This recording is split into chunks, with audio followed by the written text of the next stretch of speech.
¿Quién no ha tenido un delito inmobiliario en nuestro país? Empresas fantasmas que te venden un terreno y luego desaparecen, lucha de herederos por el título inmobiliario, problemas que se ocasionan en este sector tan delicado y tan difícil de desarrollar. Para eso hemos invitado a un experto que nos va a aclarar todas las dudas y yo te invito a que nos envíes tus preguntas porque hoy vamos a aprovechar la presencia de Leonardo Ubillus, quien está aquí ya en el estudio. Leonardo, ¿cómo está? ¿Qué tal, estimado Martín? Encantado de estar aquí el día de hoy para compartir información muy puntual, relevante y sobre todo en un lenguaje amigable para que todas las personas puedan emplearlas, ¿no?, con la finalidad de solucionar sus problemas de este rubro inmobiliario. Eso es importante, el lenguaje amigable, porque estamos en un sector terrible. ¿Qué pasaría o cuáles son los problemas más comunes que ocurren en este sector, teniendo en cuenta, doctor Ubillus, que ya Indecopy en el 2022 está señalando 1.500 denuncias, solamente entre el 2019 y 2022, 1.500 denuncias por delito fraude. ¿Qué es un delito inmobiliario, para resumirlo rápidamente? Claro. En términos coloquiales, podría entenderse como la falta de correspondencia entre las características, cualidades que te prometen en relación al inmueble, ¿no?, cuando contratas en la manera, digamos, en la forma inicial, y en efecto lo que logras obtener después de, digamos, la fecha de entrega, ¿no? Porque recordemos que las gran cantidad de estafas provienen de rubro de contrataciones de bienes a futuro, que significa que al momento de contratar el bien inmueble todavía no existe. Tú compras en base a planos, compras en base a folletos, compras en base, digamos, a imágenes o videos digitalizados, ¿no?, y tienes la expectativa de que esas van a ser las características que tú vas a ver. Indecopy lo conoce con el término de idoneidad, la falta de correspondencia entre las características prometidas y la falta de correspondencia entre las características que en efecto te entregan, ya que son distintas. En el tema de delitos se evalúa si, por ejemplo, ha habido dolo, ¿no?, o ha habido culpa, ¿no? Dolo es cuando tienes la voluntad de generar, por ejemplo, ese perjuicio ajeno, ¿no?, o ese perjuicio económico, ¿no? Culpa es que probablemente no tienes la voluntad de hacerlo, pero por una irresponsabilidad o por no tomar de repente una acción o haber omitido una acción en su debido momento, se te asume la responsabilidad por las consecuencias que se desencadenaron. Por ejemplo, la falta de presupuesto para la obra y por consecuencia que no se concrete la construcción de la misma. Que es lo que siempre ocurre, ¿no? Sí. Yo estoy siempre caminando por todas las calles, viendo, estamos con tecnología y negocios, siempre observando y veo letreros, se vende, hay un boom inmobiliario, pero también acompañado a este boom inmobiliario hay también los delitos, ¿no? Sí, por supuesto que sí. Y uno de los grandes factores es que las personas desconocen cómo hacer un estudio de títulos, ¿no? Desconocen si el documento que te presentan es original o no es. Todo, Leonardo. Desconocemos todo. Por eso el día de hoy quiero plantearte preguntas. ¿Cómo prevenir las estafas inmobiliarias? Yo quiero comprar un terreno, también tengo mis problemas por ahí, así que después vamos a conversar, pero ocurre comúnmente algunos delitos. ¿Cuáles son los delitos más comunes que se están presentando? Por ejemplo, el más común es el delito, la figura se encasilla en el Código Penal o se tipifica en la misma con el rubro de estafa, ¿no? Dentro del rubro de estafa, prácticamente es cuando la persona genera, principalmente mediante engaños o error en la información, un perjuicio económico, ¿no? Y esto se debe porque las personas a veces desconocen incluso si le están comprando el verdadero propietario o no. Hay personas que falsamente se atribuyen la propiedad de un mismo inmueble para poder hacer una venta, o siendo incluso el mismo propietario, revenden el mismo bien inmueble a diferentes compradores. ¿Cuándo debería yo comenzar a sospechar que va a haber un delito inmobiliario? Para empezar, ¿no?, cuando la persona no es propietario del bien inmueble, ¿no?, sea una persona natural, ¿no?, como un ciudadano de a pie, o una persona jurídica, es decir, una empresa, tiene que tener un título que acredite la propiedad sobre el bien inmueble. En caso de no tenerlos, podría iniciar con una ligera sospecha de que la persona está queriendo probablemente estafarme, ¿no? Y esto se puede ver al factor de que en efecto tiene la voluntad, o probablemente se puede dar el escenario de que la persona, o sea, no ha regularizado, no ha saneado los problemas del inmueble, ¿no?, para atribuirse el dominio, para atribuirse la propiedad, y previo, digamos, salteándose esos pasos, quiere transferir, ¿no?, lo que genera que el comprador va a asumir esos problemas por no haber saneado en su debido momento la propiedad. Ahora, también hay mucho incauto, ¿no? Y creo que a veces nosotros pecamos de ser confiados. Por supuesto que sí. ¿No? Hay eso, y claro. Por eso, claro, siempre nos entusiasmamos cuando nos ofrecen pues una oferta y uno está alegre y piensa que va a ganarse alguito. Claro. Pero no se gana alguito, sino se gana ese gran sueño de la casa propia se convierte en la gran pesadilla. Sí, de hecho es muy común. Ahora en enero han salido 2 grandes reportajes también en los cuales hay proyectos, ¿no? Tanto en Lima como en provincia, que los inmuebles no se han culminado, digamos, ni siquiera se ha iniciado la primera fase, ¿no?, de la construcción de la misma, ¿no? Y esto se debe a que hay muchos factores que tenemos que analizar, no solamente si es el caso de una empresa, como comúnmente ocurre cuando se ven proyectos de construcción, no solamente se tiene que analizar, ¿no?, la propiedad del bien inmueble, ¿no? Tenemos que analizar otros factores como, por ejemplo, la empresa, ¿no?, qué tanto prestigio tiene en el mercado. ¿Ha recibido denuncias? ¿Ha recibido reclamos, ¿no?, en relación a problemas anteriores? ¿Esta empresa hace cuánto tiempo fue constituida, ¿no? Porque puede aparecer una empresa que se ha constituido hace 2 meses y que se está diciendo que va a construir un proyecto de $1 millón o $2 millones. Un poco raro, ¿no? Entonces es un poco raro, ¿no? Cuando se revisa la documentación, porque así como nosotros tenemos, digamos, una partida, ¿no?, a nivel de nacimiento, una partida a nivel de matrimonio, y tenemos documentos que certifican ciertos actos, en los registros públicos cada empresa tiene partidas que certifican si ha adquirido un bien inmueble, que certifica con cuánto dinero se ha constituido, ¿no? Hay empresas inmobiliarias que se constituyen con 1.500 soles de patrimonio, ¿no?, y se lanzan a querer promocionar proyectos de $2 millones, ¿no? Entonces eso podría cuestionar su capacidad económica para solventar el proyecto, ¿no? Y desde ahí tendría un indicio de que probablemente la empresa puede incumplir. Bueno, amigo emprendedor, ya sabe usted, tenga cuidado con esas promesas falsas y vanas, ¿no?, de que te van a dar la casa inmediatamente, porque al final no lo es, y sobre todo esas empresas dudosas. ¿Cómo nos enteramos de las empresas dudosas? ¿Hay algún lugar, alguna forma? La gran mayoría pues googlea, utiliza las redes sociales para, bueno, qué palabra tan fea googlear, ¿no? Pero investiga, ¿no?, indaga, profundiza.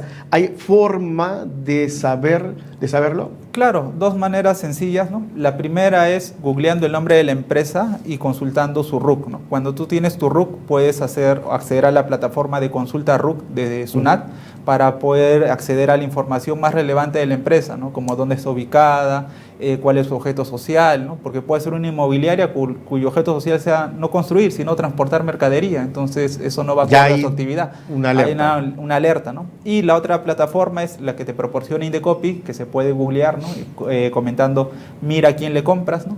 Así es el nombre de la plataforma, en la cual puedes colocar el nombre de la empresa o el RUC de la empresa y te va a salir todo un registro, ¿no?, de si ha tenido reclamos, ha tenido denuncias y por qué motivos han sido. Mira a quién le compras. Esa es una buena forma de saber si esa empresa es realmente seria, y es una manera de prevenirlo. Doctor Ubillus, usted es también autor de 4 libros, en 3 de ellos impreso, 3 digitales, perdón, y 1 impreso. Correcto. El año pasado, ¿no?, culminando, ¿no?, el periodo, saqué, ¿no?, ya a la venta, a la disposición, mi libro de Manual de Derecho Inmobiliario, ¿no? Llevo 10 años en el rubro, ¿no?, desde que inicié como practicante, ¿no?, trabajando ya sea en notarías, trabajando en los registros públicos, en la gerencia de propiedad inmueble, trabajando en el mismo Indecopy, ¿no?, sancionando empresas inmobiliarias que han actuado de repente con dolo, con mala fe, ¿no?, o de manera inoportuna con los consumidores, y decidí crear un manual, ¿no?, que tiene una diferenciación si en contraste con otros libros de derecho. ¿Por qué? Porque cuando uno, por ejemplo, fue algo que me percaté cuando yo era estudiante, cuando uno toma un libro de derecho se da cuenta que está escrito en un lenguaje para que solamente o estudiantes de derecho o otros abogados lo puedan entender. Un lenguaje encriptado. Claro, ¿no?, un lenguaje jurídico. Entonces, cuando una persona quiere acceder a ello, probablemente no lo va a entender. Segundo punto, ¿no?, la mayoría de libros, ¿no?, yo diría casi el 99% de los mismos, contienen opiniones, recomendaciones, análisis, pero no tiene algo en concreto para la persona, porque no está orientado en ayudar necesariamente a la persona, sino en ayudar a otros abogados, en ayudar a otros estudiantes del derecho o personas del rubro jurídico, ¿no? En cambio, en mi libro, aparte de hacerlo en un lenguaje coloquial, ¿no?, he redactado 163 modelos descritos que toda persona puede usar para solucionar sus problemas inmobiliarios. ¿Y cuál es la novedad sumado a ello, ¿no?, que cada modelo descrito tiene un código QR, lo cual significa que cualquier persona, imaginemos yo quiero realizar una compraventa, ¿no?, con pago al contado, con pago en armados, quiero un contrato de alquiler, ¿no?, a favor del propietario, a favor, digamos, del arrendador, arrendatario, ¿no?, o cuando las personas son casadas, cuando las personas son solteras, si hay hijos de por medio, no lo hay, en diferentes escenarios, ¿no? Entonces tú buscas en el índice el modelo que necesitas, con el QR, ¿no?, activas tu celular con la cámara y en 10 segundos tienes el escrito digitalizado en formato Word para que tú lo puedas editar y lo llenas tal cual llenas un formulario de banco, tus nombres, la fecha, bueno, el monto, ¿no?, de la transferencia, la firma al final y ya tienes listo para usar un contrato hecho por un abogado que conoce el rubro. Espectacular, o sea, ese es un gran valor agregado de esta publicación que el doctor Ubillus nos está recomendando en un sector tan delicado. Y vamos un poco al comportamiento de este consumidor que compra, que busca el sueño de su casa propia, porque ese creo que es el fin de una familia, ¿no? Siempre tener la casa propia. Casado, casa quiere. Casa quiere, correcto. Entonces, ¿por qué se produce a veces estos errores? Gente que está quejándose, estas 1.500 denuncias que se han dado en un solo año, vamos a tener que recibir más denuncias, doctor Ubillus. ¿Qué le pasa a nuestro consumidor? Probablemente se sigan dando más de estos escenarios, ¿no? Porque las empresas pueden jugar, ¿no?, con la ingenuidad de las personas si estas, por ejemplo, no buscan ayuda legal o estas simplemente confían, ¿no?, en la buena fe, en la inspiración o solamente en la intuición o se dejan llevar por la emoción. Hacer una transferencia, así como, por ejemplo, cuando vamos al rubro de medicina, uno no opera por intuición, uno opera en base a ciertos indicios, en base a ciertos análisis que se le hace de manera previa para saber si el paciente está apto o no está apto para cirugía, para saber qué tan grande es la magnitud del daño con el cual se va a elaborar y como último paso se realiza, por ejemplo, una cirugía. De la misma forma, para realizar una compraventa es muy común que las personas de frente desembolsan el dinero y esperan recibir el bien inmueble sin haber hecho un tipo de análisis, un tipo de estudio en la documentación o sin necesariamente, ¿no?, tener los conocimientos, contratar la ayuda legal. Existen tantos abogados inmobiliarios como agentes inmobiliarios que tienen conocimiento, ¿no?, que te pueden ayudar en el estudio de la documentación, ¿no? Y un error muy común es que las personas incluso desembolsan el dinero, ¿no?, sin tener garantías de que lo puedan recuperar en caso algo se incumple. Existen cláusulas que te permiten, ¿no?, que incluso en el caso de incumplimiento, ¿no?, de la construcción puedas recuperar tranquilamente el 100% de tu dinero, ¿no? Pero como desconoces y confías, no lo pides en el momento de la contratación, ¿no? Y luego es más complicado poder solicitarlo porque tienes que hacerlo en la vía judicial. También sucede, ¿no?, que hay empresas, ¿no?, que no te brindan la información completa, ¿no?, o te brindan otro tipo de transferencias que no cubren la expectativa para que tú te conviertas en propietario, la famosa constancia de posesión. Cuando una persona te transfiere a través de constancia de posesión, la constancia de posesión te está acreditando que la persona no es propietario, es un poseedor, y la posesión la pudo haber adquirido de repente mediante una invasión. Y eso no lo hace propietario del bien. Lo que te hace propietario, te certifica como propietario del bien, es tener tu asiento de dominio en los registros públicos donde diga tu nombre y apellido que eres el propietario de un bien. ¿Y cómo lo has adquirido? Por donación, por compraventa, ¿quién fue el anterior propietario?, ¿no? Entonces, de esa manera, tienes un inmueble saneado, regularizado, ya para transferir. Pero si las personas no se toman ese paso, ¿no?, o ese tiempo de hacer ese análisis y simplemente se dejan llevar por la estructura física y no examinan lo que está ahí en los papeles, hay que ser muy minucioso, ¿no? Por supuesto que sí. Muy minucioso en este sentido porque son los ahorros de una vida. No es poca cosa en lo que se invierte. Claro, a veces son en promedio deudas de 15 a 20 años que quedas con el banco. Qué terrible. Claro. Y el banco cuando te presta, bueno, en el derecho civil, ¿no?, se habla de que el banco está cumpliendo diligentemente su rol, su obligación, ¿no? Y frente a ti también se te genera la obligación de retribuir. Si tú por tu mala decisión, o sea, has perdido el dinero por una negligencia, por pecar de confiado de repente, esa obligación con el banco no se borra, ¿no? Ahora, otro punto importante son los defectos del inmueble. Sí. ¿No?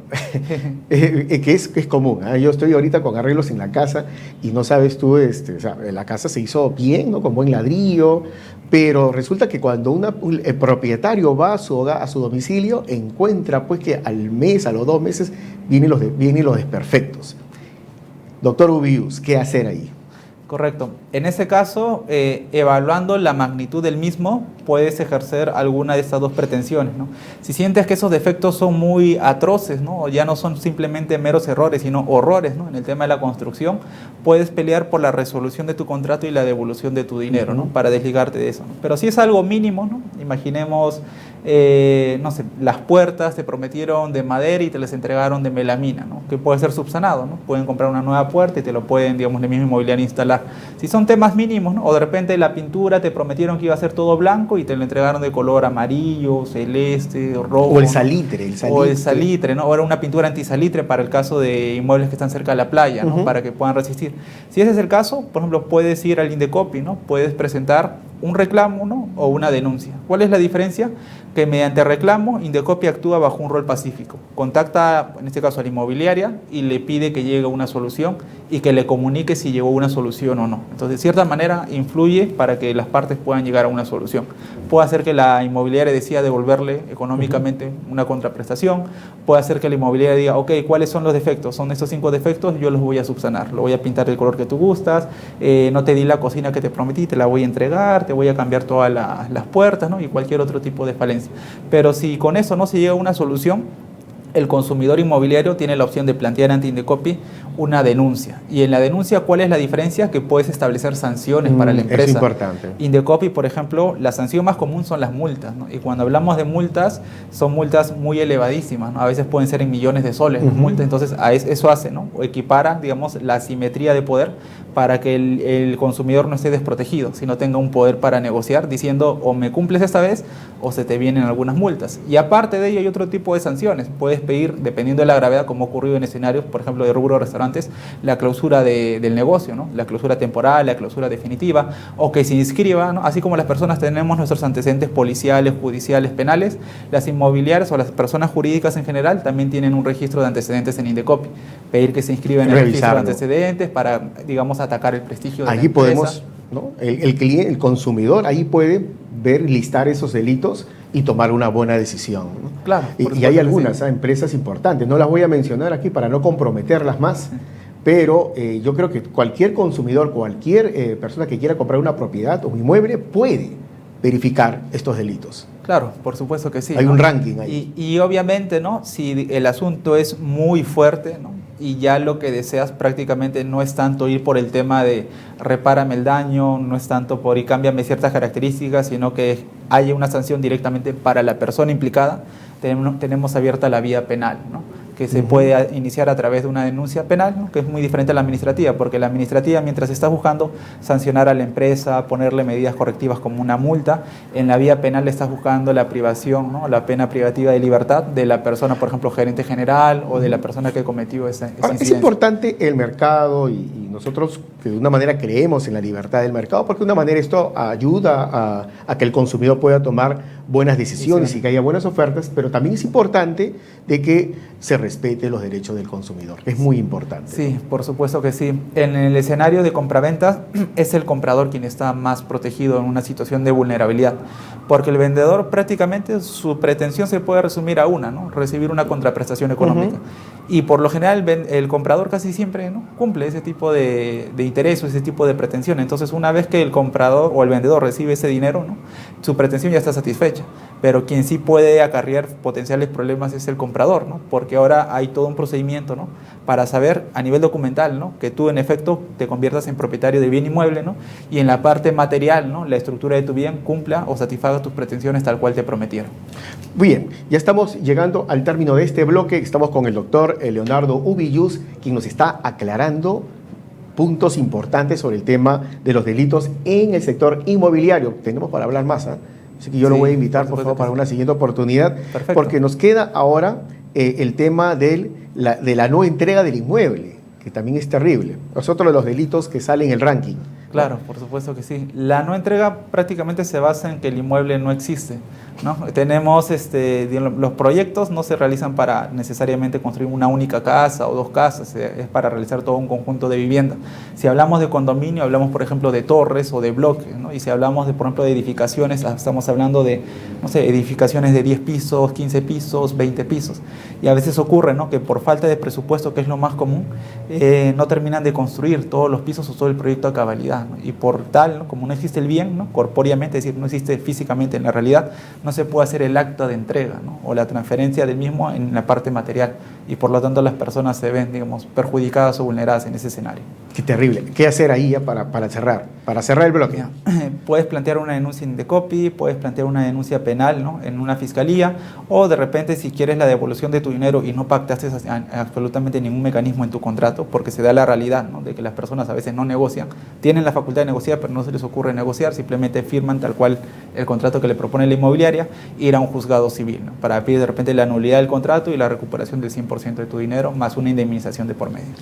Doctor Ubillus, ha sido realmente interesante escucharlo. Yo me he quedado muy contento con estas respuestas, pero creo que quedan más.